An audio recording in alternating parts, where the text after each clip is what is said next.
শৰ্মাক কটাক্ষ কৰিছে এপিচিচিৰ সভাপতি ভূপেন বৰাই। এই মুহূৰ্তত আমি জনাইছো মুখ্যমন্ত্ৰী ডক্টৰ হিমন্ত বিশ্ব শৰ্মাক এবাৰ কটাক্ষ কৰিলে এপিচিচিৰ সভাপতি ভূপেন বৰাই এবাৰ মুখ্যমন্ত্ৰী ডক্টৰ হিমন্ত বিশ্ব শৰ্মাক কটাক্ষ কৰা পৰিলক্ষিত হৈছে। আৰু এপিচিচিৰ সভাপতি ভূপেন বৰাই এই কথা উল্লেখ কৰিছে মুখ্যমন্ত্ৰী ডক্টৰ হিমন্ত বিশ্ব শৰ্মাই এটা সময়ত উল্লেখ কৰিছিল যে তেওঁ ৰাহুল গান্ধী সোনিয়া গান্ধীৰ অনুগত হৈ থাকিব আৰু সেইগৰাকী মুখ্যমন্ত্ৰী আজি ৰাহুল গান্ধীৰ ৰাস্তাৰে গৈ থাকিলে বেয়া পায়।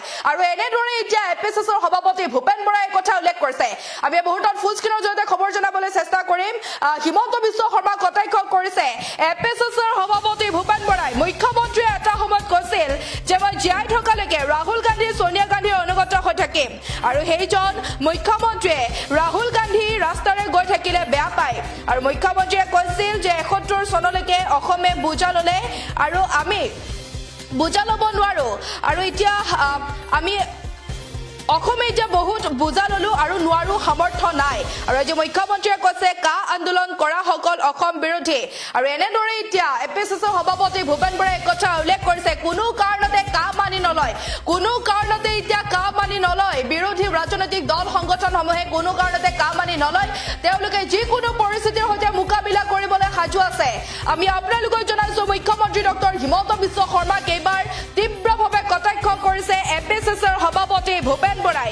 আৰু ভূপেন বৰাই এই কথা উল্লেখ কৰিছে যে মুখ্যমন্ত্ৰীয়ে এটা সময়ত কৈছিল যে মুখ্যমন্ত্ৰী জীয়াই থকালৈকে অৰ্থাৎ মুখ্যমন্ত্ৰী ডক্টৰ হিমন্ত বিশ্ব শৰ্মা জীয়াই থকালৈকে ৰাহুল গান্ধী সোনিয়া গান্ধীৰ অনুগত হৈ থাকিব আৰু সেইজন মুখ্যমন্ত্ৰীয়ে ৰাহুল গান্ধীৰ ৰাস্তাৰে গৈ থাকিলেও বেয়া পায় বুলি এপিচিচিৰ সভাপতি ভূপেন বৰাই এই কথা উল্লেখ কৰিছে।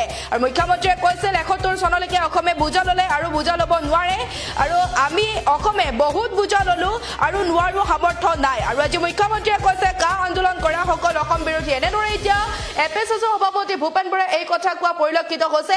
আৰু এপিচিচিৰ সভাপতি ভূপেন বৰাই কি কৈছিল সেয়া আমি আপোনালোকৰ মাজত লৈ আহিছো।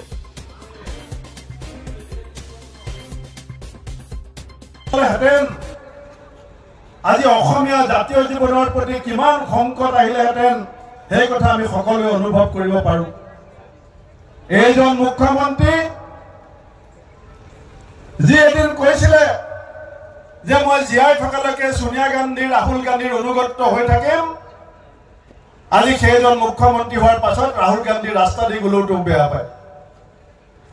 যিজন মুখ্যমন্ত্ৰীয়ে কৈছিলে যে ৭১ চনলৈকে অসমে বুজা ললে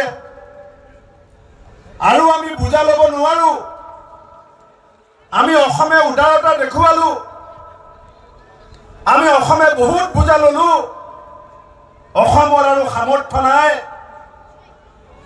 আজি সেইজন মুখ্যমন্ত্ৰীয়ে কৈছে যে কা আন্দোলন কৰাবিলাক অসম বিৰোধী। কা আন্দোলনত কাৰ বিৰোধিতা কৰাবিলাক অসম বিৰোধী। সিদিনাখন কৈছে যে লাচিত বৰফুকনক অসমীয়াসকলে সন্মান কৰিব। হিমন্ত বিশ্ব শৰ্মা ডাঙৰীয়া, লাচিত বৰফুকনো নাই, হেংদাঙো নাই। লাচিত বৰফুকন যদি আজি আমাৰ মাজত থাকিলেহেঁতেন, লাচিত বৰফুকনৰ হেংদাং যদি ল'ব পৰা অধিকাৰ আজি অসমৰ সংবিধানে দিলেহেঁতেন, লাচিতগৰাকী তাই যেতিয়া মৃত্যু হ'ল মুখ্যমন্ত্ৰীয়ে উপলুঙা কৰিছিল। এগৰাকী পুলিচ বিষয়া ৰাভাৰ যেতিয়া মৃত্যু হৈছিল অসমৰ মুখ্যমন্ত্ৰীয়ে উপলুঙা কৰিছিল যে এইবিলাক কেছৰ কথা মই একো নাজানো। আমি বিৰোধী ঐক্য মঞ্চই আন্দোলন কৰিছিলো। আমি বিৰোধী ঐক্য মঞ্চই কৈছিলো যে পুলিচ বিষয়া ৰাভাৰ মৃত্যুৰ বিচাৰ আমাক লাগিব। আমাৰ কথা শুনাৰ পাছত, আমি আন্দোলনৰ ভাবুকি দিয়াৰ পাছত ৰাভাৰ মৃত্যুৰ এনকুৱাৰী অসমৰ মুখ্যমন্ত্ৰীক কৰিবলৈ বাধ্য কৰিছিল। আজি সেই পুলিচক আজি থানায় থানায় ৰিচিভ কাটি চান্দা উঠাবলৈ লগাইছে। গণতান্ত্ৰিক আন্দোলন মষিমূৰ কৰিবৰ কাৰণে অসম সন্তান, অসম পুলিচক অসমীয়াৰ ওপৰত আক্ৰমণ কৰিবলৈ মুখ্যমন্ত্ৰীয়ে শিকাইছে। ইয়াৰ বিৰুদ্ধে অসমৰ মানুহে সজাগ হৈছে। আজি কলিয়াবৰত চিঠি বদলালেহেঁতেন।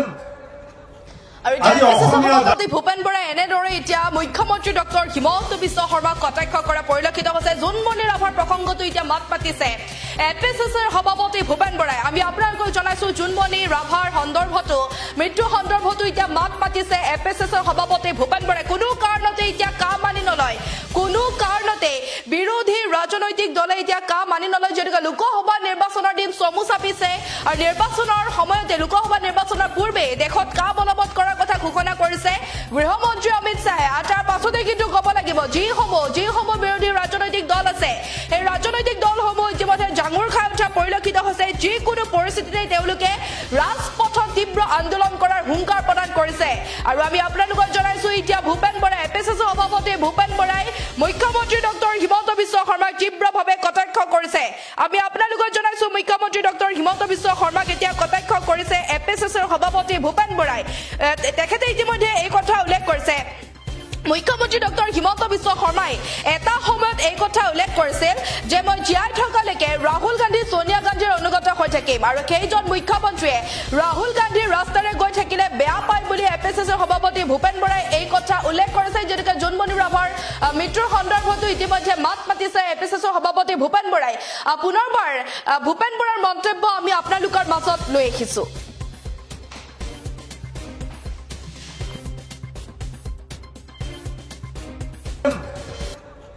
আজি অসমীয়া জাতীয় জীৱনৰ প্ৰতি কিমান সংকট আহিলেহেঁতেন সেই কথা আমি সকলোৱে অনুভৱ কৰিব পাৰো।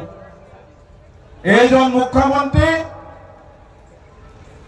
যি এদিন কৈছিলে যে মই জীয়াই থকালৈকে সোনিয়া গান্ধী ৰাহুল গান্ধীৰ অনুগত হৈ থাকিম, আজি সেইজন মুখ্যমন্ত্ৰী হোৱাৰ পাছত ৰাহুল গান্ধী ৰাস্তা দি গ'লেও বেয়া পায়।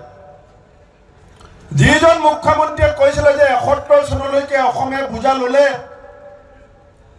আৰু আমি বুজা ল'ব নোৱাৰো, আমি অসমে উদাৰতা দেখুৱালো, আমি অসমে বহুত বুজা ল'লো, অসমৰ আৰু সামৰ্থ্য নাই।